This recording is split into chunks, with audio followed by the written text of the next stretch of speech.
Let me show you how we can quickly take a photo with our device being locked on Xiaomi 15 Ultra. So first of all, of course, we're gonna open the camera and we need to swipe down in the middle of the screen in order to go to camera settings here. Then in the photo section, we will have Fastshot. So we want to tap over here in order to go to the settings.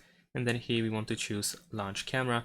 And then we want to make sure that take photo is selected. And over here we can read that when the screen is locked, we can double tap volume down to open the camera and take a photo. So let's test it out. I'm gonna place this toy car over here. We're gonna lock the screen and let's double tap volume button. And we immediately took a photo with the Fastshot. Over here, of course, we can still adjust it if needed, but this is how we can quickly take the photo. And of course, after we unlock our phone, we can go to the gallery in order to find the photo. And that's pretty much it. Thanks for watching, leave a like and subscribe to my channel, and see you in my next videos. Bye!